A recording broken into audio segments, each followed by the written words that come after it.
What's going on, my Guardians? It is I, Birdman, back with another Destiny 2 build. And today I'm going to be showing off a really solid Titan solar weapon build. I really enjoyed this one purely off the fact that I feel like most of the time whenever I turn on Solar Titan, I'm essentially just running around bonk hammering everybody. Don't really take advantage of the couple, weapon fragments that we actually have within the tree and the really solid exotic that we have on for this setup. Now, before getting into it, know you can follow me over on YouTube and Twitter at Birdman778. Give a thumbs up on this video. Let me know something you're interested in seeing down below, whether it is Titan, Hunter, or Warlock. Subscribe to the channel and become a member. Now, let's hop right on into the setup. Now, as always, we'd like to look at the exotic that we're going to be using for this setup first, and that's going to be the Actium War Rig. It reads Auto Loading Link. Steadily reloads a portion of your equipped auto rifle or machine guns magazine from reserves, provides a moderate benefit to airborne effectiveness stat and auto rifles for auto rifles and machine guns. Now, this might seem simple, but honestly, with certain exotic weapons especially, this can have a really solid effect. And honestly, I think for this season specifically with machine guns, purely off the fact that especially against overloads, it's obviously a really good stunning option, but also, machine guns just haven't gotten enough love, I think, throughout Destiny history. We have really solid ones across the board, so it's really fun to have an exotic that kind of gives it a little bit of juice. Now, into the subclass, what we're going to be using. First off, obviously, Sunbreaker. Hammer of Soul is the super that I'm personally choose. Yeah, Burning Maul has a bit of a shorter cooldown, but I just think that the sunspots that the Hammer of Soul creates is just really great for all around just like gameplay and stuff, especially in high-end content. Obviously, for your melee, you should definitely be using the throwing hammer because it's going to help out with one of the fragments we're going to be using, but also it's a great way of healing since every time you pick it up, it grants you cure. So you're able to get that healing from that. So really solid option all around. For your grenade, this is one that you can kind of go back and forth with. It really depends on really what you need in that moment. Personally, I'm going with the thermite grenade right now just because it's able to do a really solid job of taking out enemies, but also for the fact that it's going to create sunspots with one of the aspects that we're going to be using for this setup. So that's a great way of healing throughout this build. So I'm able to get damage and healing at the same time. But at the same time, if you are just needing pure healing out of anything, obviously, since this is the solar subclass, you have the option of using the healing grenade. Definitely a great way of getting that restoration started for yourself and also getting a little bit of cure. Aspect wise, obviously, the Soul Invictus, we were talking about those sunspots. Solar ability Final Blows, Hammer of Soul impacts, and defeating scorched targets creates sunspots. Your abilities recharge faster and your super drains more solely while standing in a sunspot. Sunspots apply scorch and deal damage to targets inside. Entering a sunspot applies restoration. So obviously a phenomenal way of getting that restoration started for ourselves. Again, read it where it says defeating scorched targets. So especially with weapon builds like this, using something with like incandescent is really solid because it's going to be constantly activating that scorch around us. So you're going to be getting a lot of those sunspots activated. Also, we're going to be going with Roaring Flames. Final Blows with solar abilities or ignitions increases the damage of your solar abilities, and it stacks up to 3 times. Obviously, this is just going to be a really great one for our grenade and our hammer, but obviously, as we're using our super, we're going to get that ×3 from that also. So all around, it's just a really great damage option. Fragment wise, Ember of Torches is definitely the first one you're going to want to put on. Powered melee attacks against combatants make you and nearby allies radiant.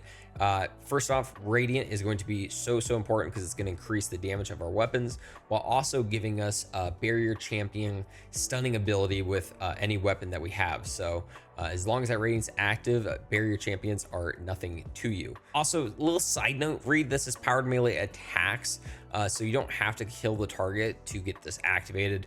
It just needs to make contact. Ember of Empyrean, solar weapon and ability Final Blows extend the duration of restoration and radiant effects applied to you. So obviously this is going to be a really solid one because we're getting the radiant from our powered melee, and then we're getting the restoration from the sunspots we're going to be creating with our abilities and or getting those scorch kills. Ember of Singeing, your class ability recharges faster when you scorch targets.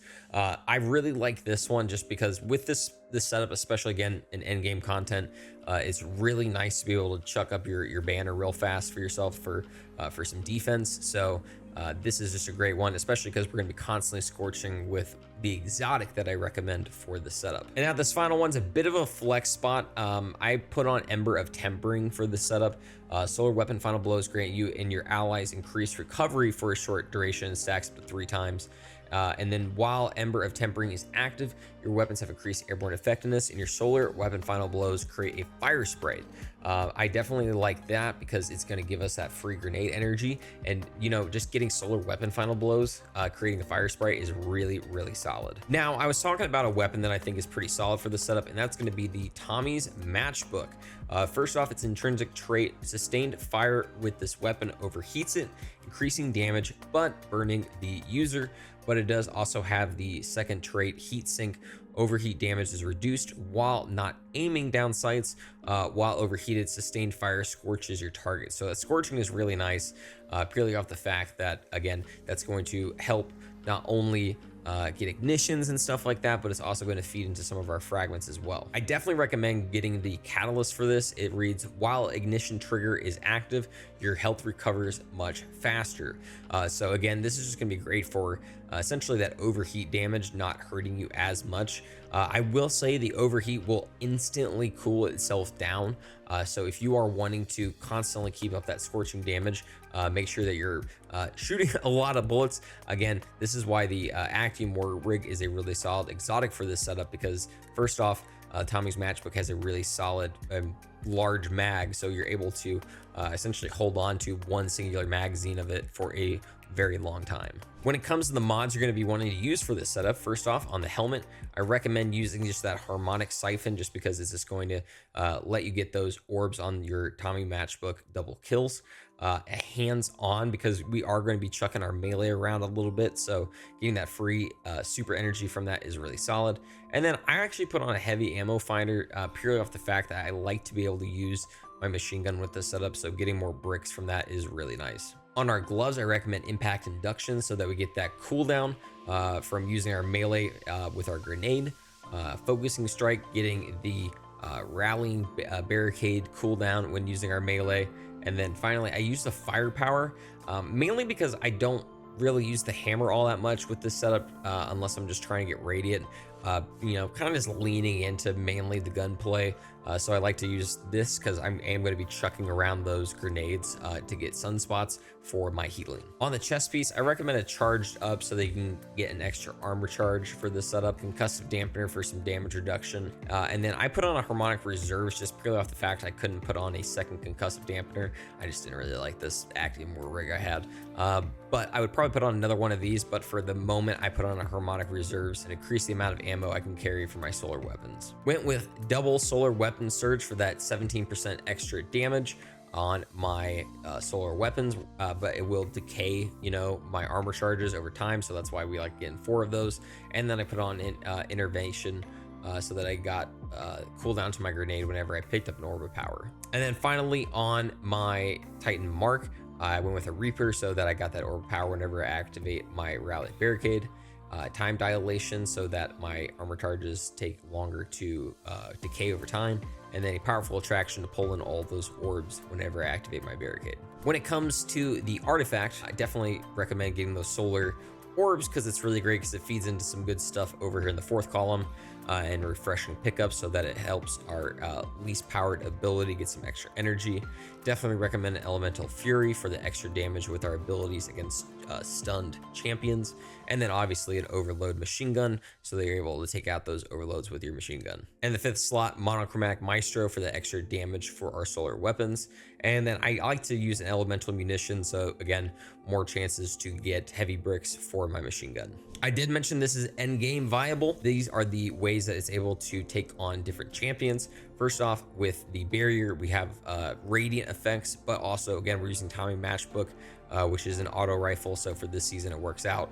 But even without that, again, it has the radiant effect going for it. For Unstoppable, we have our solar ignitions that we're able to activate, especially when we scorch targets, to go for that. But also, you know, I always have on a fusion rifle so that I'm able to use that. And then finally, for the overloads, definitely recommend machine gun since it works for the season. After that, obviously we might have to change some stuff around, but at the same time, not too hard when you're able to constantly scorch targets and have them explode. Thanks so much for watching the video. Hope you guys really enjoy it. I know the Destiny community is kind of in shambles right now. It is definitely not in a good spot, but I do appreciate all the love on the recent videos, trying out the builds and everything. Hopefully season 23 can bring us some joy in these very difficult times. But you know, hopefully we just got some more fun things that we can try out here soon. But again, make sure you're following me over on YouTube and Twitter at Birdman778. Give a like and comment on this video. It really helps us out with the algorithm. Subscribe and become a member. Thanks so much. Hope you guys have a great night, day, whatever it may be.